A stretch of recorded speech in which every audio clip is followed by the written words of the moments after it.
Hey, Anna, Yes. scary stories in the Bible. Scary stories in the Bible. They are there. There are some stories. Oh, that's the podcast, everybody.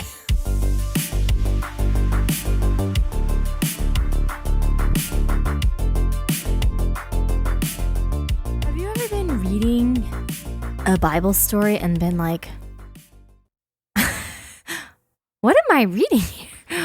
This is terrible. Yes, absolutely have. Especially when you read a story the first time for yourself. Yeah. You know, like we go into Sunday school or church or whatever, and things are depicted one way.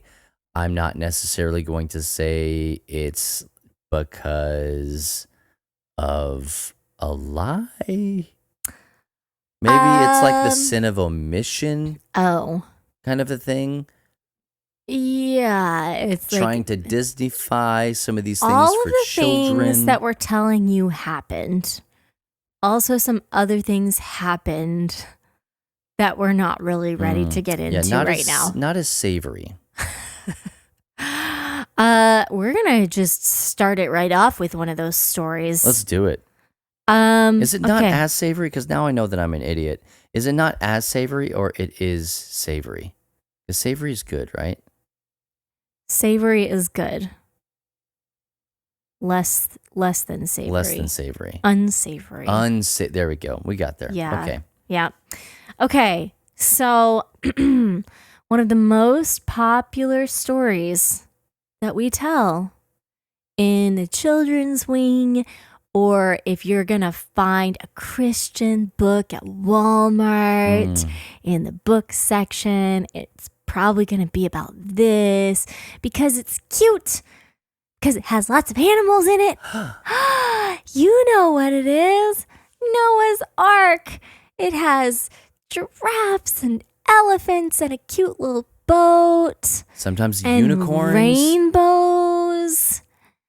Also, tons and tons of death. Yeah, a lot of dead people in that story. Ay. So,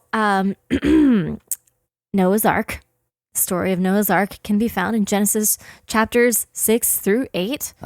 When the Lord, who has just created the earth, well, not just created, I mean, it's been quite a long time It's 6 chapters ago. since the creation of the world. And it has become a real mess. And so the Lord decides that it is, in fact, such a mess. And there's so many horrific, awful things happening. It's just vile that he needs to start fresh. Oh, yeah. With basically the one person on earth who honors him and follows him, Noah. And so Noah spends a really long time building a very specific boat with instructions from the Lord in a place where it's never rained. And he gets done with it and he brings his family on, and the Lord sends all of the animals on and shuts the door, and then there is a torrential flood that destroys didn't even everything. talk about the everything. part where the rock monsters help him build the boat. Oh, the rock monsters. That's right. Yeah. We have discussed that part on this podcast That before. didn't happen, by the way, just in case anybody's wondering. I know that Russell Crowe in his documentary on Noah's Ark. Well, yes. So that's one of those stories that's like, if you really have to tell it, man, it's kind of gut-wrenching, especially if one of the children, I'm not going to name any names, but this has happened to me, says, Miss Anna, what happened to all of the people who were not on the ark? And then you have to say, well, that's a story for another time, little one. They died. Because it is really, it's kind of hard for me that we so embrace that story when honestly it is one of the most sad and horrendous stories I just in do the not Bible. know why it is such a children's story. Because it has a lot of animals and kids and a rainbow. like animal and a rainbow. And a rainbow. Kids like animals. And it's like, oh no, 2x2, so it's good for counting. God was so done Mm-hmm. with all of us that he was done. Yeah. But yeah, we talked about like, and you and I've talked over the years about this a lot, actually. Probably more than any other Bible story. I feel We're not getting into that here. That is not what this episode is about. You can listen to one of our past episodes. Actually, we did. It's the same episode, I think, that we talked about rock monsters as well. Oh man! So you have to go back. But anyway, it's like that story is terrifying. Mm-hmm. So we're trying to share with you some of the spoopy stories from the Bible, right? And I mean, if you let your imagination go on some of these, that's when you start getting into like, yikes, this would be scary. I think you said to me when we were writing, you were like, I wonder what the outside of the ark looked like. Oh yeah. You want to talk by the about time like that all of the people who finally realized that would be their only salvation and they couldn't get on it. Mm-hmm. Like, ugh. Mm-hmm. Yep. I don't know if we've all seen, but I've seen enough of them spoopy movies to know that it probably wasn't nice, polished, pristine wood on the outside. Yeah. Yeah. Well, and it probably smelled terrible everywhere. Oh, the boat? Oh, inside the boat, outside the boat, everywhere. Because everything died. So, well, and two, like Noah gets off the boat and immediately is like in a depression. Oh yeah, and is drinking too much. If you read on, and I was thinking really like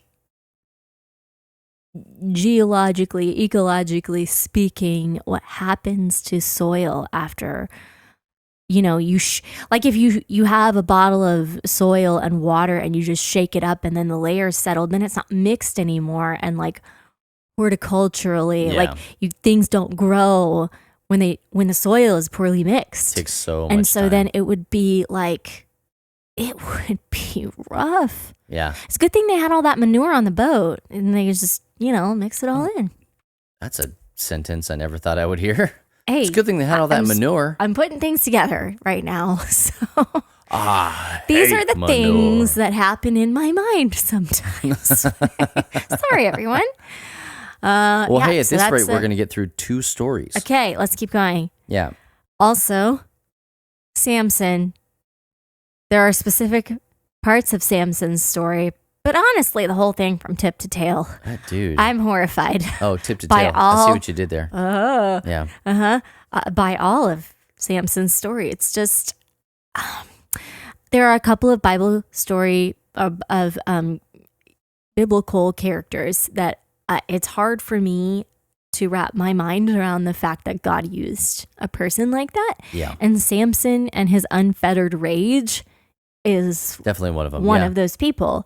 Because dude just gets mad about stuff and he destroys everything. He's a rage monster. Like people, animals, buildings, like all of it. Yep. And I'm just like, these are all the things that I don't want my children to do. But I have told that story. Because, okay, you all saw our kitty cat, Marco, if you're watching this podcast on YouTube. Marco has been lit on fire before. She was. Yeah. Bubba wasn't home one day.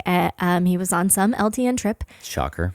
And I texted him and said, I need you to pray that I can keep all of the people and animals and our house, like all alive.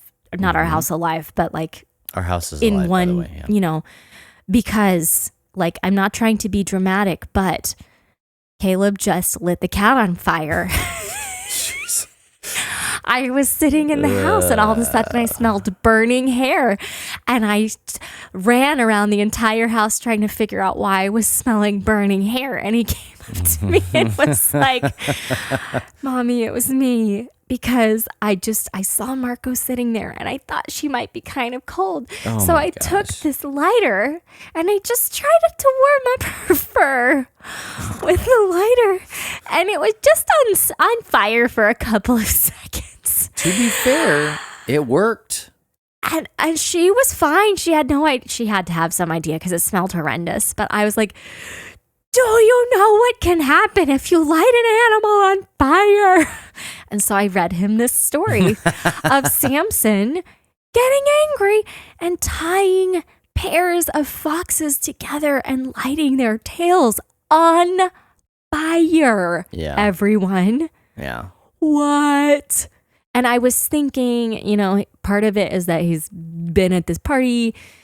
He got into it. Or no, his wife has been... I don't know. There's a whole bunch of stuff that has happened. She's a real piece of work, that lady. Yep. And he is angry, and and in his rage, it's like very calculated. Do you know how long it would take to catch all of the foxes and then to tie the tails together? Like the amount of time and planning that took, and the headspace that he had to be in. I was like, if this was a movie, I just can't. Oof. If we're being honest, that's what a sociopath does. Like, he would have a Netflix documentary about him, and we would watch it and enjoy it a lot. No. I'm not watching Dahmer, everyone. I'm out. We've watched other ones. All the way out. When I watch them, then I have more nightmares. That's true. And that are not about fabric shears. And I don't like it. So I gotta stay away from that true crime stuff. But yeah, he's just an absolute brute, and the last thing that he ever does, he's got a whole long, interesting story. The last thing that he does is he prays for God to give him the strength to kill everybody. And God does. God's like, yeah, sure, why not? And then, that's the way that God. And then he literally pushes the pillars out, and the whole thing just falls and kills everybody. Samson included. And they all lived happily ever after that. Yeah. People, I don't know where this whole the Bible is full of happy things. Yeah, terrifying. Super not. It's a scary story. Could you imagine just being in that room? No, thank you. No, or being a fox? No thanks. Yeah. In Samson's neighborhood? That's a hard pass. Yeah. He's coming again. Run. Killing people with donkey jawbones. Hey, I don't want us to not talk about this one, because this is the one that I was thinking about. This is the one you wanted. This is the one I was thinking about. I'm going to let you tell it and do all that stuff, but I want to make sure. You can tell it. No, I want you to tell it. Why? Because you have more of the details of this story. This is just the one that I'm always thinking of. I am going to pull it up just to be sure that I'm absolutely... Sure. So this is, again, we're looking at the doc and you guys aren't. Daniel and the writing on the wall, okay? And so Daniel, prophet, all right? Yep.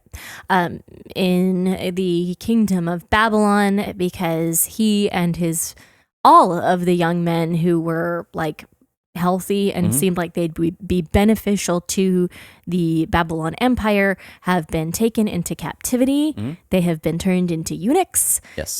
Which also horrifying. And they are Daniel himself has actually, because he is prophetic, has prophetic ability. Yeah. He has really risen in favor, ranks. And so he's kind of like an advisor type of person. Well, he had, been through the whole being thrown in the lion's den thing. I think after you throw somebody into a den of lions and they don't die, you're kind of like, I guess we can't.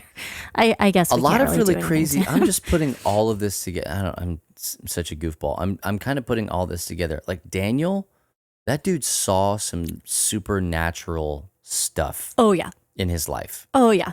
Yeah. Almost every story is like, and then crazy story happened. Yeah. So this particular one. Eventually, there is a new king who comes along. So King Darius was the one who threw him into the lion's den. King Darius, at least believed God was God from that point. New king comes in, King Belshazzar. And this king decides that it would be a good idea when they're having this big feasting orgy event to go ahead and get all of the sacred dishes used in like temple worship for the Hebrews and come and use them in this disgusting event that they're having. And that doesn't go all that well. And as he's doing that, suddenly everyone starts screaming, I'm sure, and this hand appears and starts like writing an actual hand on the wall. That's the story tells it as the an fingers actual hand. of a human hand appeared and wrote on the plaster of the wall of the king's palace. Yeah. This is terrifying. Like, absolutely terrifying. Especially if you are, we talk about like spiritual warfare and all sorts of stuff like that. And, demons and spoopy stuff and whatever. But like to be in the middle of a ceremony that is just wrought with things that are not of God. And then for this to happen, I would have pooped your pants. That's how terrified I would have been. Yeah. Yeah. So, the thing that it writes on the wall is like basically gibberish to these people, but obviously it's significant when an event like this happens. So they're like, who can tell us what is going on? Daniel can tell us. So they go get Daniel. Yeah. No, thanks. This is my day off. And Daniel interprets it for them, which basically is like, you're done. Yeah. And you are finished here. That they were going to be taken over. Oh, you know what? Hold on. I'm reading this incorrectly. Darius came after Belshazzar. Okay. But I was going to say, because like, I think that the interesting thing is that like Daniel's Babylonian name is Belteshazzar. Yes. And so King Belshazzar. And Belteshazzar. Yep. Yeah. Yeah. That makes a lot of sense. No. Darius is the one who came and like took out Belshazzar, and then Darius ends up making the decree for himself to be worshipped, but then for God to be worshipped. Yeah. So, that was one of them. That one. I mean, it's like real life. The disembodied hand. So far we've got a story. Everyone dies story of in genocide. Terrible flood. Yeah. Okay. And the second one is a rampant sociopath. Okay.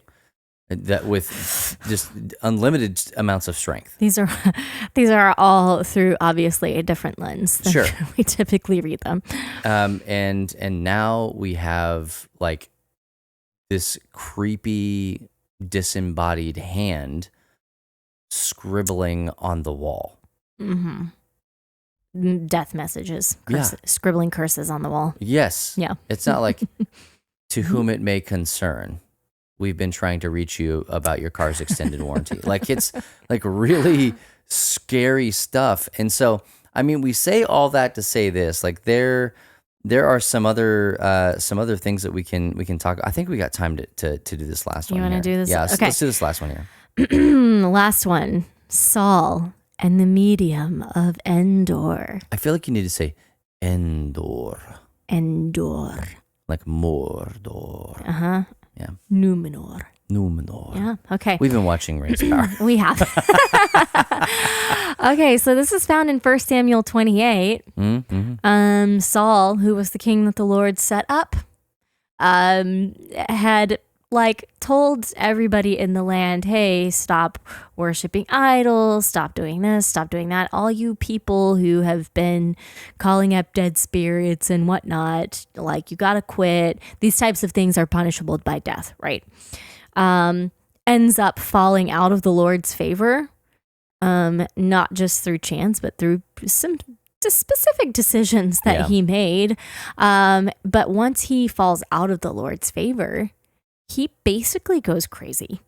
I there's a lot that we could try to unpack with that, but he's not well. Literally says that the Spirit of the Lord left him. Right. And it also talks about him being like messed with kind of like Oh, by yeah. spirits as Yeah. well.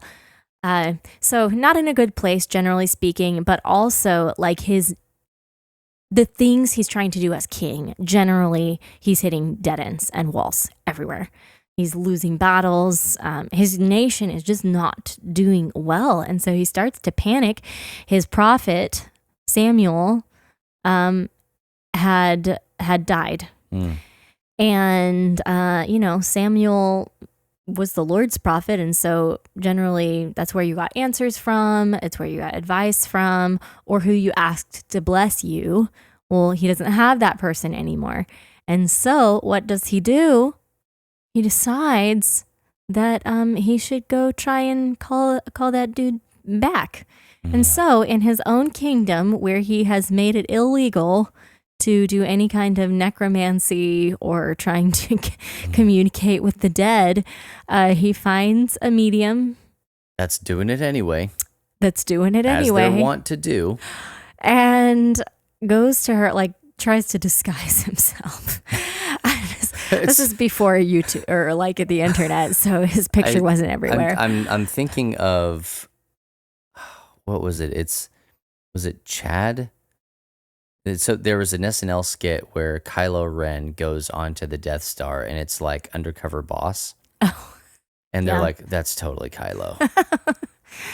Well, I mean, she doesn't. I don't know if she really catches on. I don't think she catches on. But she basically is like, "Oh, you're a narc. You're here to turn me in." He's like, "No, I swear I'm not." And so she calls Samuel up. Here's the deal. I was always raised that where they're like, "No, ghosts aren't real. Human spirit does not like live on the earth in that way. That all the ghost stories and hauntings, that's just a bunch of, malarkey." This lady legit calls Samuel up from the dead. And it worked. It works. Also, I feel like she often was maybe putting on an act, because when it works, she loses her ever loving mind and is terrified. And he's like, what is wrong? And she's like, A, I know that you're the king. B, I see someone that looks like a god, like something is happening here. Yeah. And he's like, what do you see? And she's like, I see an old man. And he's like, what is he saying? And basically what it boils down to is Samuel is really angry. Oh, mad. Really angry that he's being called up, that Saul would call him up.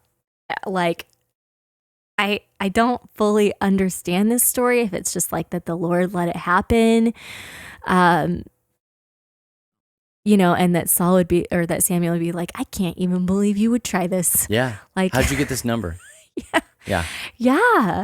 And so that, I don't know. Anything that has to do with necromancy is a scary story. That one's not necromancy. That's we have a different. That's a seance. Seance. Right? Okay, well. It's still scary. Very scary.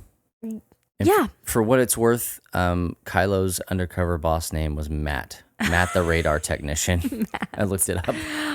Amazing. Yeah. We got a couple more spoopy stories. That's what we're doing. It's just all scary stories all the time this episode. Yeah. I know if you're listening in real time, Halloween is done. It's over. Weirded and or creeped out by stories in the Bible, just join us here. Mm-hmm. You're welcome. For the weirdness. Hey, so just to get everybody caught up, if you haven't listened, you're jumping in late or anything like that, we have talked about the genocide of Noah's Ark. We've talked about the sociopath that is Samson in Judges.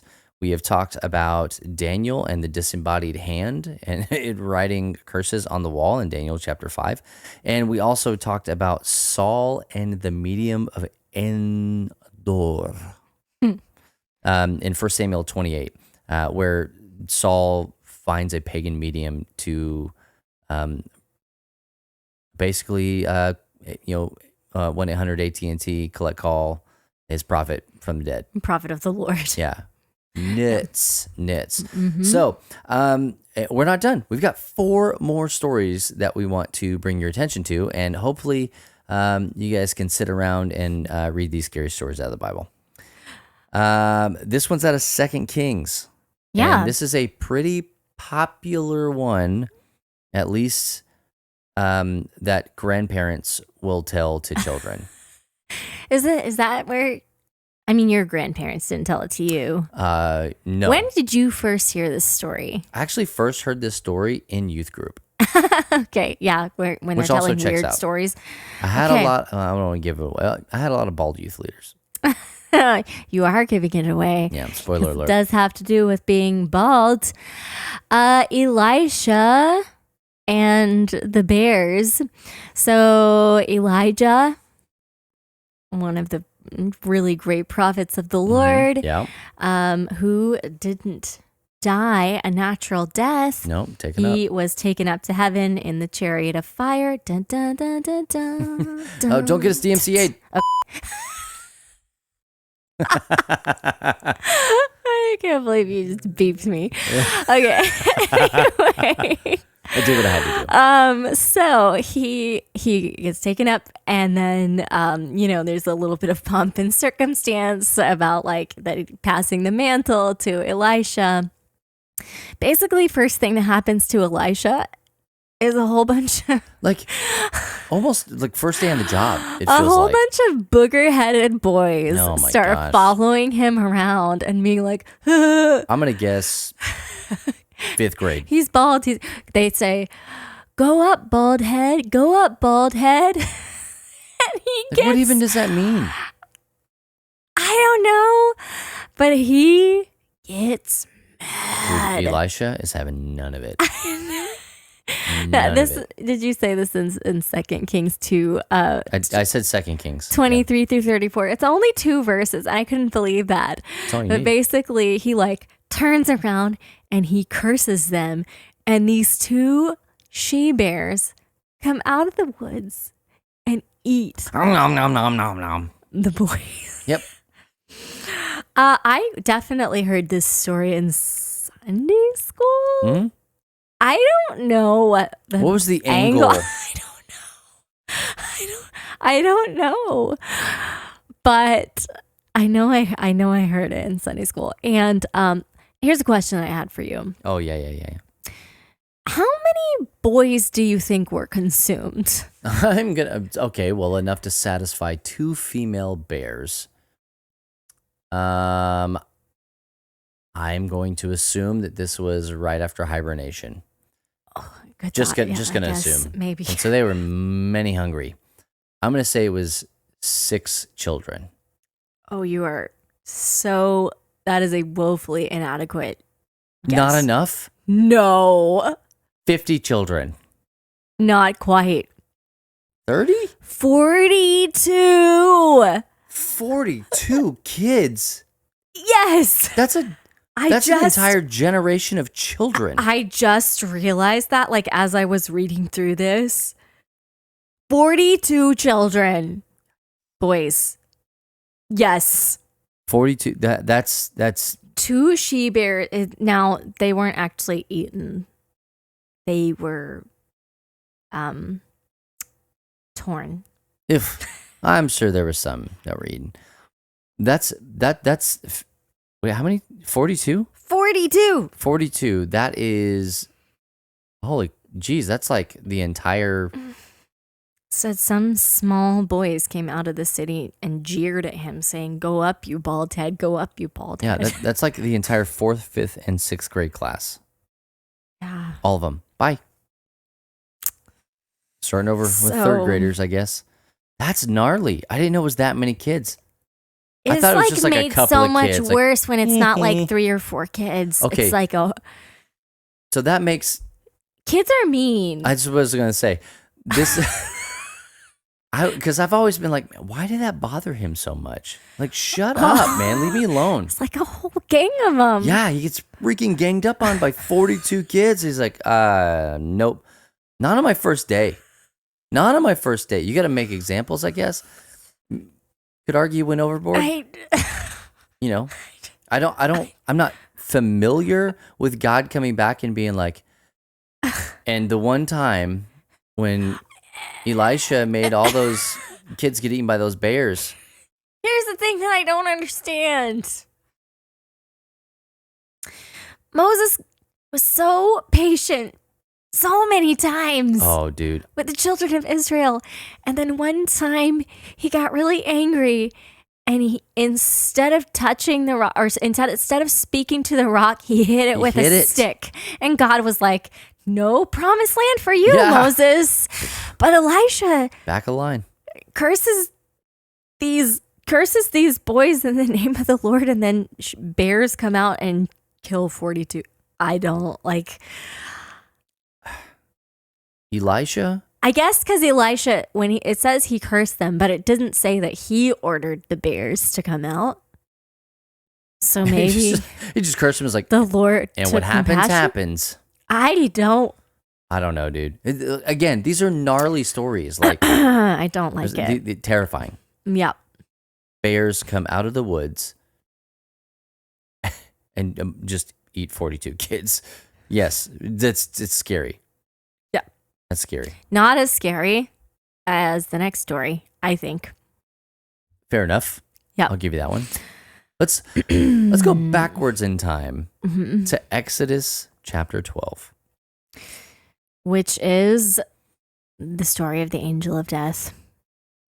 And now I don't know that this story is ever told with the same like levity that Genesis chapter 6 is told with, because there's not really any way to tell this story that you can't be like, this was awful. Yeah. So the Hebrew people have been in captivity.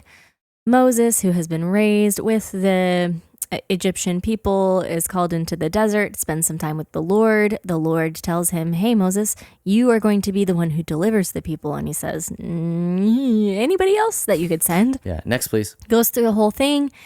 So he and Aaron end up going and speaking with Pharaoh multiple times, 10 times. In fact, about you've got to let these people go. And he's like, absolutely not. This is like 90% of my labor force. Yeah.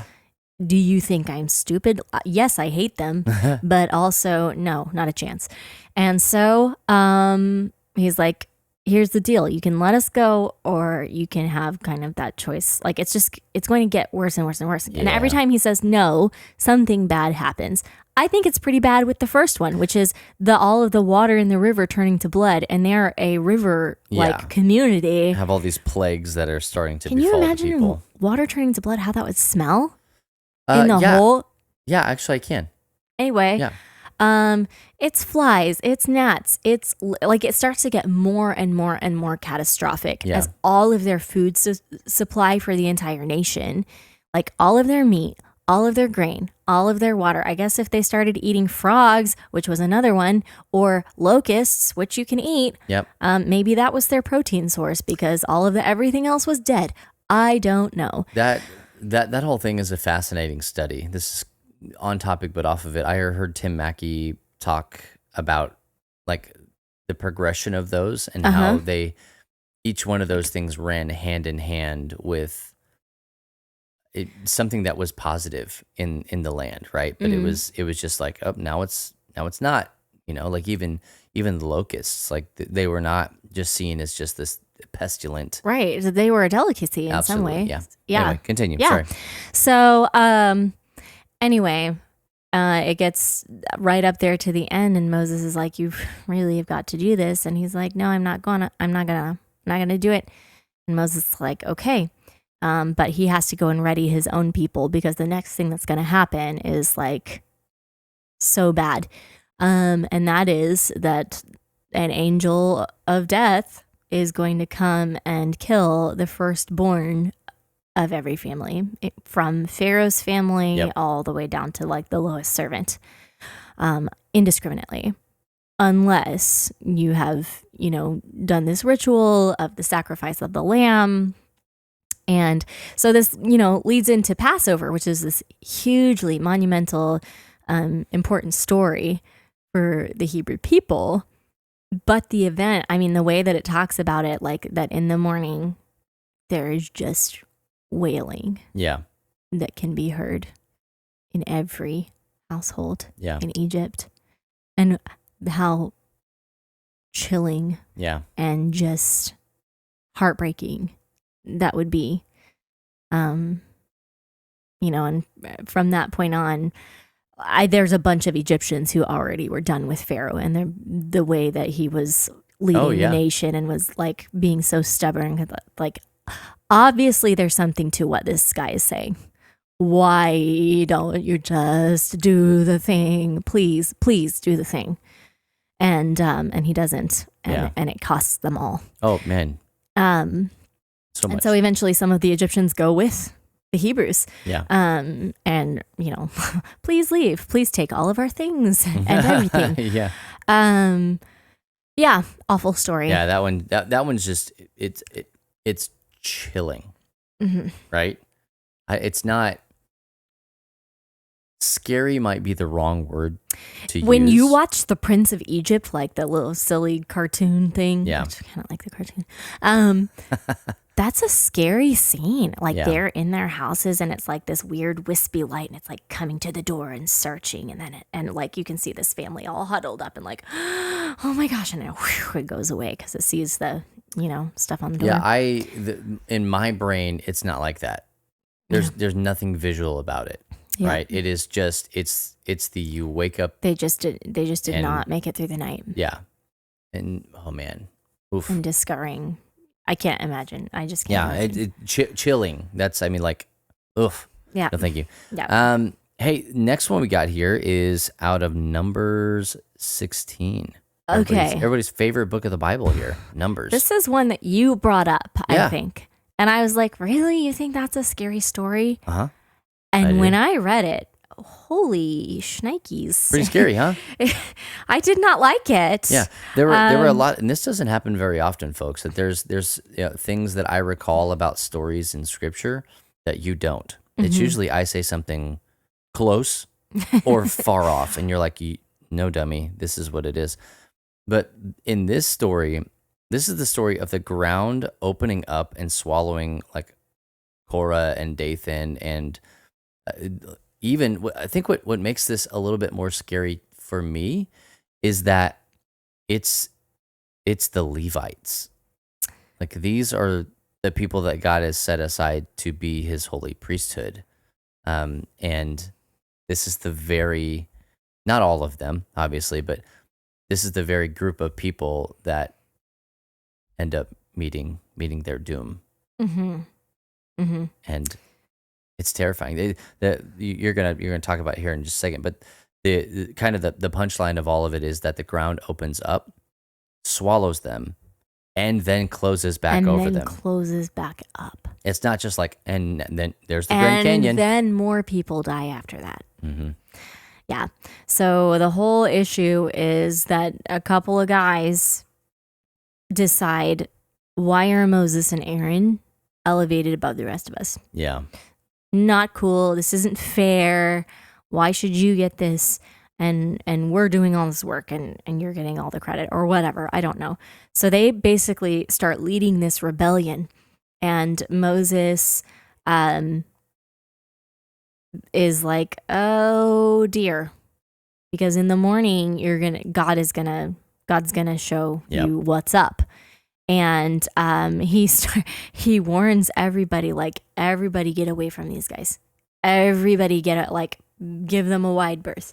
When like somebody says something borderline blasphemous and everybody scoots out of the way because they don't want to get struck by lightning. Totally happening here.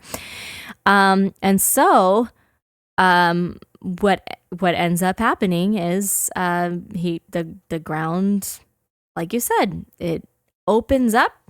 Is that and Moses tells them, and it's going to happen. That's one of the scary things. He says, but if the Lord creates something new, the ground opens its mouth and swallows them up and all that belongs to them, and they go down alive Into into Sheol. Sheol, then you will know that these men have despised the Lord. And as soon as he had finished speaking all these words, the ground under them split apart, and the earth opened its mouth and swallowed them up with their households and all the people who belonged to Korah and all their goods. And so they and all that belonged to them went down alive Yeah. into Sheol. Yeah. So then after that, a fire comes out from the Lord and also consumed 250 men who were like rallying around them in their cause. Yeah. So bad. That was a bad day. Yeah, it wasn't great. That's for sure. And like how terrifying. And then after that happened, so you had the ground opens up and swallows people. Fire comes out and swallows people. And then a plague just went rampant through the nation and killed 14,700 people. That's again scary, and then chilling, and then just like you're and then living sad. Like, yeah, and then you're just living in it. I mean, because we I don't know that we can exactly 100% identify with this, not even probably a little bit, but like we just went through a global pandemic. yeah. And if you're listening to this very later, we're recording this in 2022. We're kind of on the heels of COVID. It's not like gone yet, but Sure. I mean, in our area, there's almost no mask restrictions. no, it's an endemic. It's endemic now. It's no longer pandemic. I think there are endemic. hospitals even starting to unmask here in Yeah. Texas. And so like it's one of those deals where like I think that we can understand what it means to like live with a plague. Like we kind of experienced one a little bit, right? And I say a little bit because I don't know necessarily if that history will kind of decide if that kind of fits into the same category or not, but I think that it will.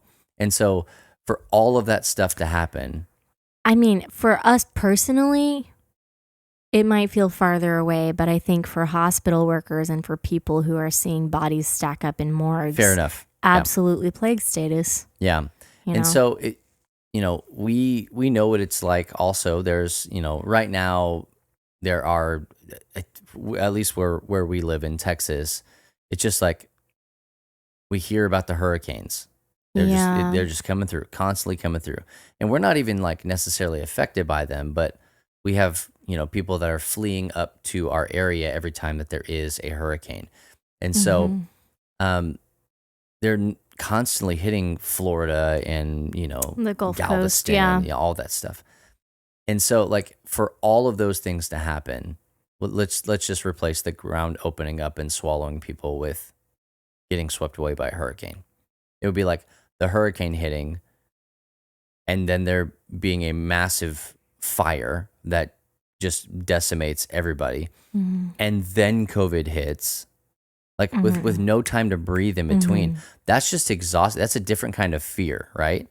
The fear of not ever being good. And you put on top of that. I mean, I think it teaches you, yikes, we were off track. Well, I mean, you put on top of that, these are the people we have to understand in numbers. These are the people from Exodus. Yep.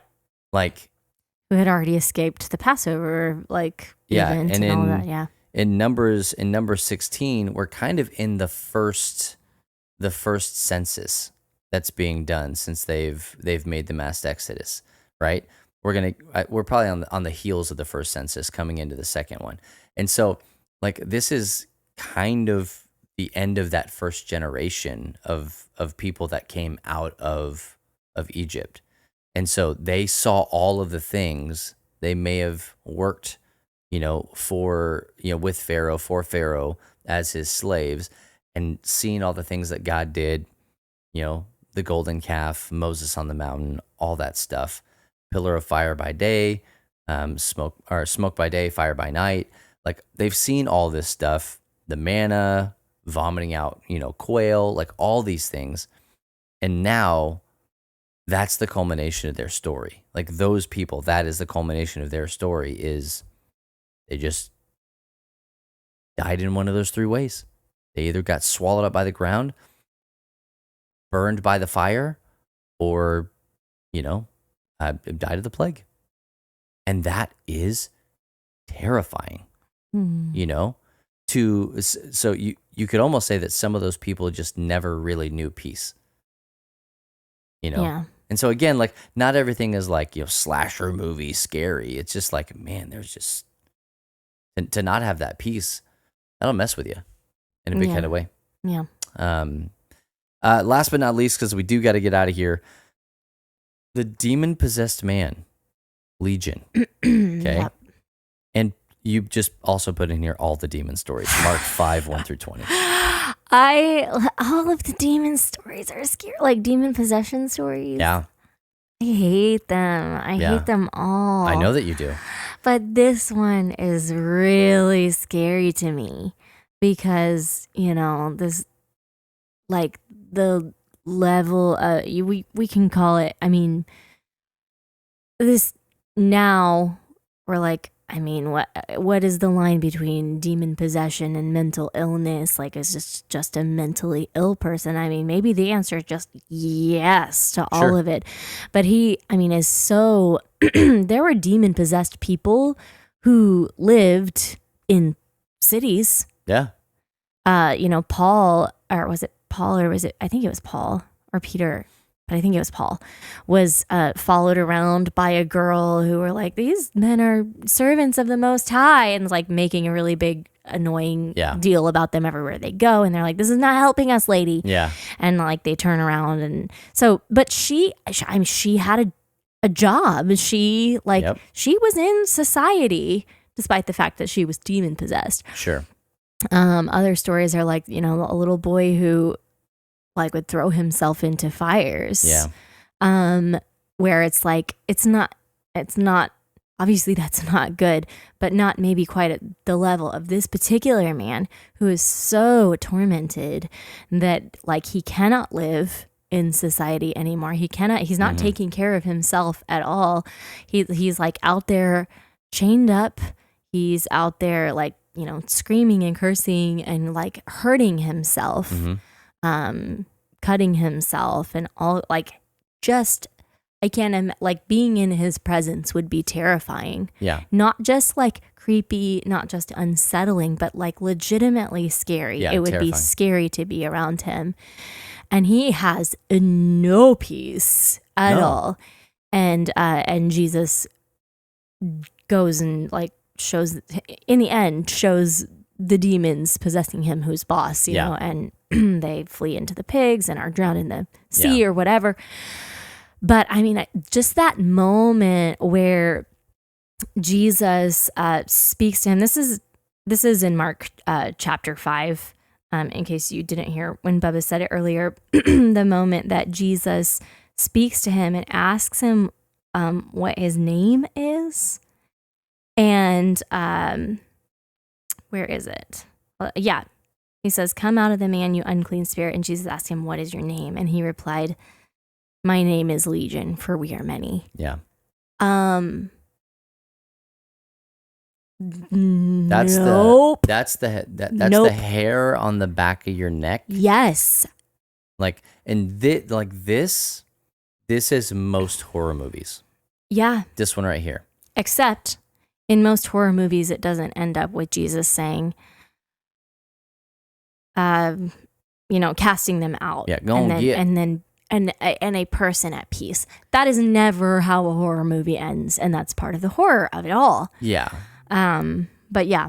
But like it's capturing that feeling, like most horror movies are, and I think that's like honestly, last year we had Jacqueline on and we were talking about all that stuff, and I think that the capitalizing the reason horror movies work so well, the ones that do work, they're just the gory slasher films and all that stuff. But the ones that work well are suspenseful, like they're building and stuff like that. And a line like that, we are Legion. I am Legion because we are many. Like that's just like, Yeah.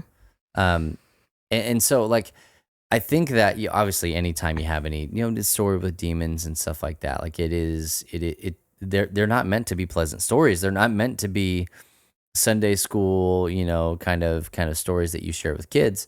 Um, there's not even a way necessarily to kind of like spin that, right? In a Disney kind of cheerful way. It's like those things are bad. They're bad. Um, you know, and Mhm. I don't know. I think that like we're talking about all this stuff because there are like there's scary stuff in the Bible, man. If that's what you're into, it's there. And honestly, even if you're not into that, you need to know that it's there. It's stuff that you can't dance around because you're going to be, All those people who like to dig through the Bible and find all the weird and gross and scary things are going to be like, well, what about this? yeah, somebody's going to say, well, what about that time where those two bears came out and ate 42 kids? You're like, there's not in my Bible. Yeah. And you're like, oh, nope, there it is right there. So Yeah. anyway, happy Halloween. Now that everybody's on their way towards Thanksgiving, we thought we would just scare and spoop you a little bit. Yeah. So. And hey, lastly about that demon possessed man, it's interesting that that man like was all in. It's like he could have almost been a disciple, like one of the close ones. Yeah. Because he was like all in and ready to follow Jesus, and he did not want to be out of Jesus' presence. And can you imagine? Oh, dude. I would not want to either. But Jesus Absolutely. told him to go home, go home to his family and friends, and to tell them what God had done for him. And what a testimony that was, because if he had just disappeared one day from the countryside, and maybe people might have talked about, well, I think he went with Jesus. Maybe. But you obviously cannot deny the power of the Lord if you knew that he had been out there in the state he was in the caves, but now he's here in front of you at peace. Yeah. And those stories get even like scarier when it's like one demon is cast out and that person is told, hey, don't forget to clean your house. Like, keep it clean, because if not, then you're just leaving it vacant for another one to come in. And it's like, that's just usually with one demon. Now it's legion. Mm. I mean, what did that guy have to live like, Well, I just can't imagine, like, after something like that had been done for him. Yeah. I wouldn't imagine that pursuing the Lord was very hard, knowing what he came from. Yeah. That stuff is just, it's nuts. Anyway, hey, I got the little hairs on my back. My back hairs are sticking up. But hey, please don't talk about your back hairs anymore. It's done. I'm sorry. This is your fault. Hey, but that's a little bit different than what we normally do. But man, we wanted to kind of talk about some of these really scary things that are in the Bible because of the theme of Halloween. And so I think we did it.